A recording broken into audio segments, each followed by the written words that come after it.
Christina Lyon, and welcome to the New Age phenomenon of 2012.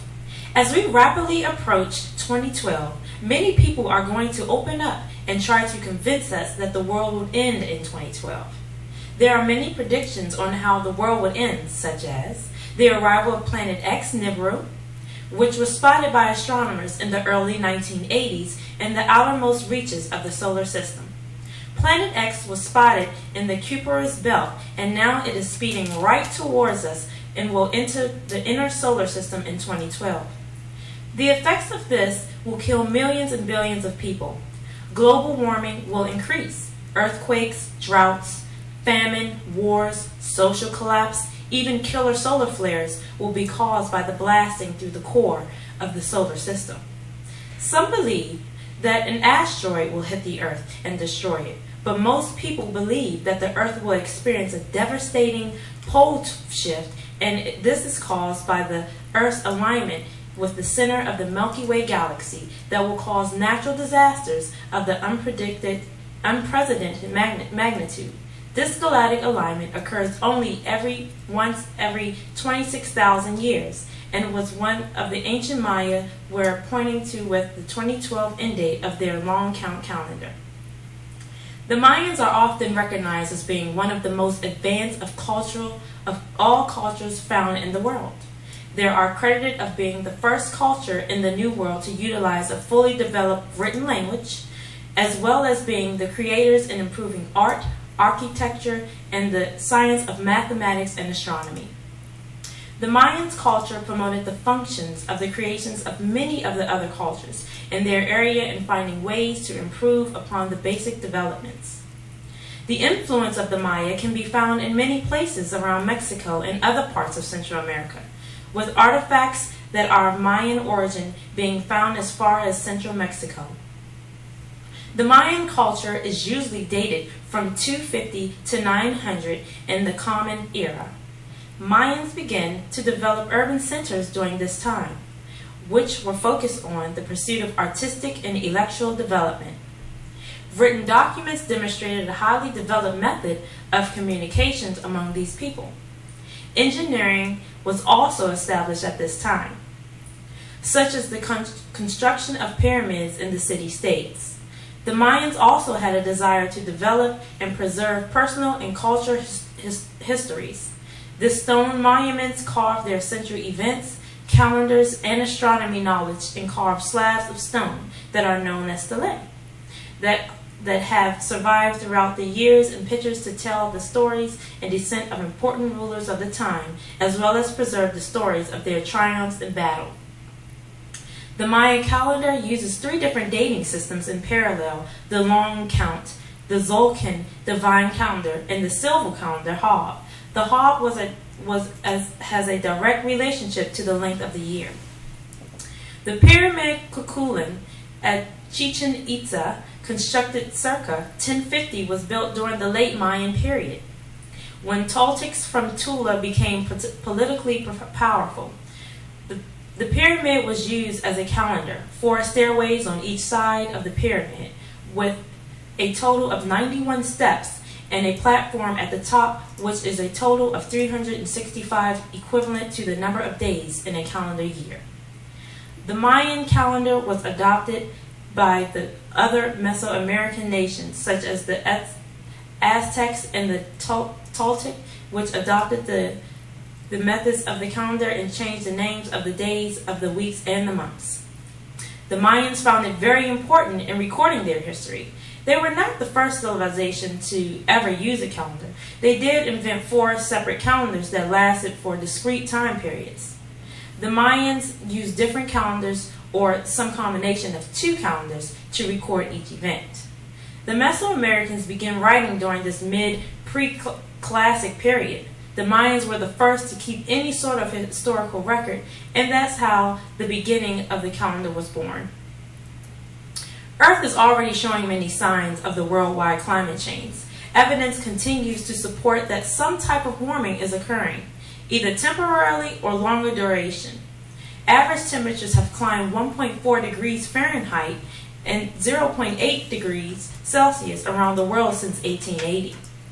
This is recent decades according to NASA's Goddard Institute for Space Studies.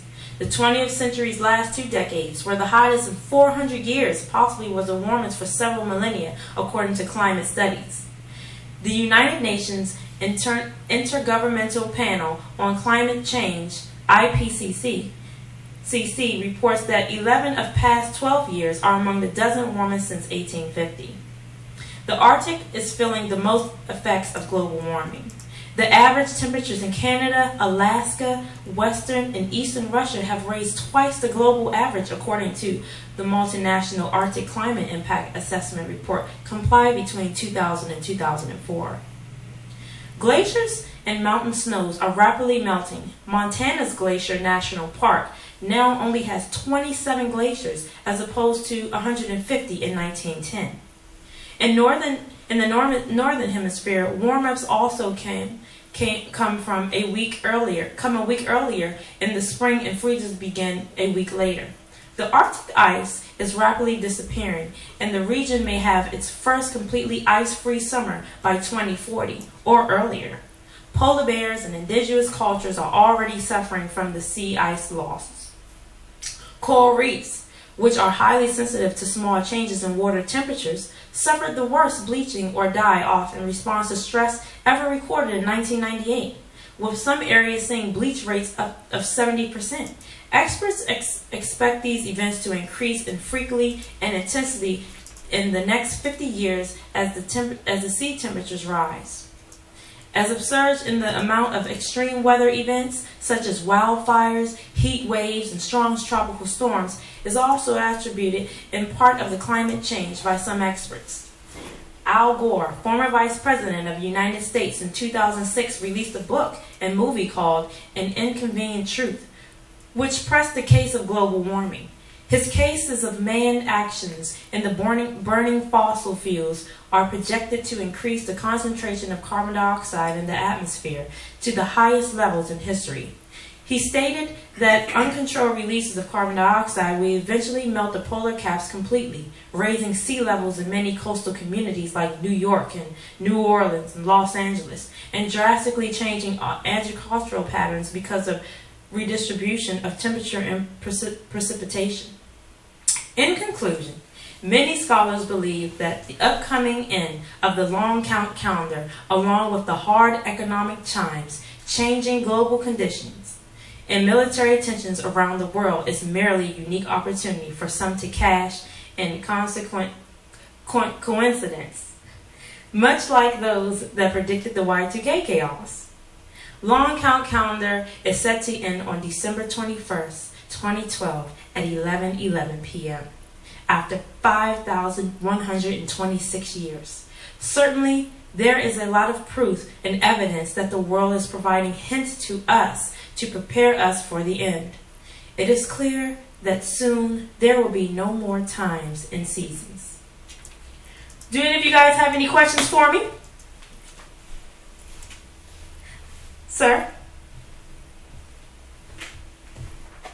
Yes, I have a question for you.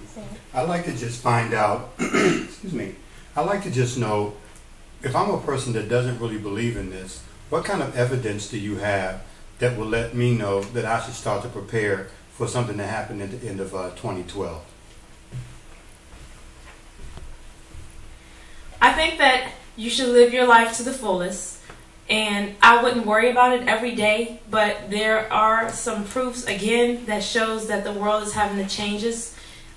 This happened years and years ago, and that was the cause of the Ice Age. So now this is happening again. But if a lot of humans focus on the effect of what's about to occur, then it will be a lot of chaos. So I think that you should just live your life to the fullest and be happy until the end. Any other questions? Yes, sir? If Planet X is approaching within 1 year, why hasn't it been detected by amateur astronomers or anyone else on Earth? Sir, that's actually a great question.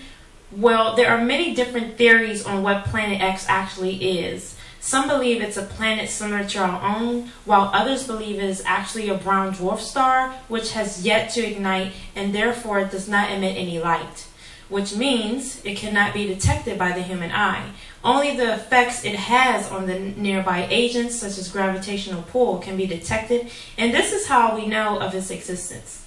Any other questions? Thank you. Have a great day.